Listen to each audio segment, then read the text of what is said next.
श्री स्वामी समर्थ. जय जय स्वामी समर्थ. अनंतकोटी ब्रह्मांड नायक राजाधिराज योगीराज जगाचे चालक मालक पालक श्री स्वामी समर्थ महाराज यांना त्रिवार वंदन करते आणि आजच्या नवीन व्हिडिओला सुरुवात करते. आपले स्वामी या चॅनलमध्ये तुमच्या सर्वांचे सहर्ष स्वागत आहे. आज आपण श्री गुरुचरित्र अध्याय 26 घेणार आहोत. श्री गणेशाय नमः, श्री सरस्वते नमः, श्री गुरुभौम नमः, श्री कुलदेवताय नमः, श्री स्वामी समर्थ महाराजाय नमः. श्री नरसिंह सरस्वतींनी वेदाचा विस्तार केवढा मोठा आहे हे त्या ब्राह्मणांना सांगितले. पूर्वी भारद्वाज हे विख्यात ऋषी अभ्यास करीत होते. ते 100 वर्ष जगले. त्यांनी ब्रह्मचर्य आचरले. पूर्ण वेद शिकावे म्हणून त्यांनी ब्रह्मदेवाची 3 वर्षे आराधना केली.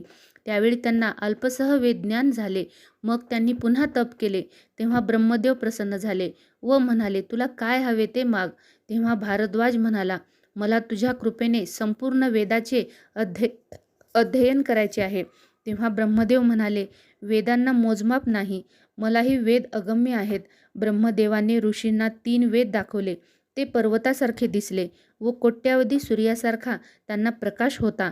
ते पाहून ऋषींना मग भय वाटले व म्हणाले, देवा, अशक्य आहे. या वेदांचा आरंभ व शेवट हे फक्त परमेश्वरच जाणू शकतो. हे सर्व वेद शिकवण्याचे सामर्थ्य माझ्यामध्ये नाही. तरी तुझ्या मनात जेवढे काही द्यावसे वाटते तेवढे मला तू दे. या कलियुगात ब्राह्मणांनी आपले कर्म सोडले. वेदांचा लोप झाला.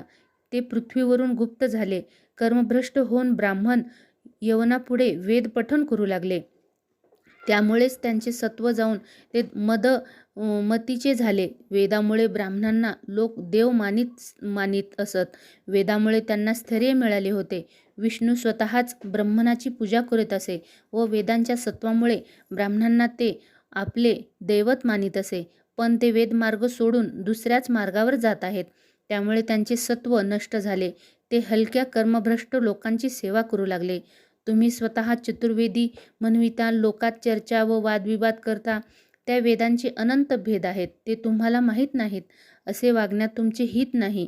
इतर ब्राह्मणांना तुम्ही रोष ओढून घेत आहात. तुम्ही स्वतःची स्तुती करत आहात. जयप्रते दाखविता आणि त्रिविक्रम भारती हा येती असूनही त्याच्याजवळ जयपत्र मागता. आमचे म्हणणे ऐका आणि आता परत जा. फुकट गर्वाने हिंडत आपला प्राण गमवू नका. श्रीगुरूंनी त्या ब्राह्मणाला हित बुद्धीने सर्व काही सांगितले. पण ते तामसी ब्राह्मण ऐकेनात. असे हे मंत ब्राह्मण, त्यांना स्वतःचे हित कशात आहे हे श्री गुरूंनी सांगूनही कळाले नाही. या पुढील कथामध्ये आपण पुढील अध्यायामध्ये पुढचा भाग घेणार आहोत. अशा प्रकारे श्री गुरुचरित्र अध्याय 26 समाप्त झाला आहे. श्री स्वामी समर्थ. जय जय स्वामी समर्थ.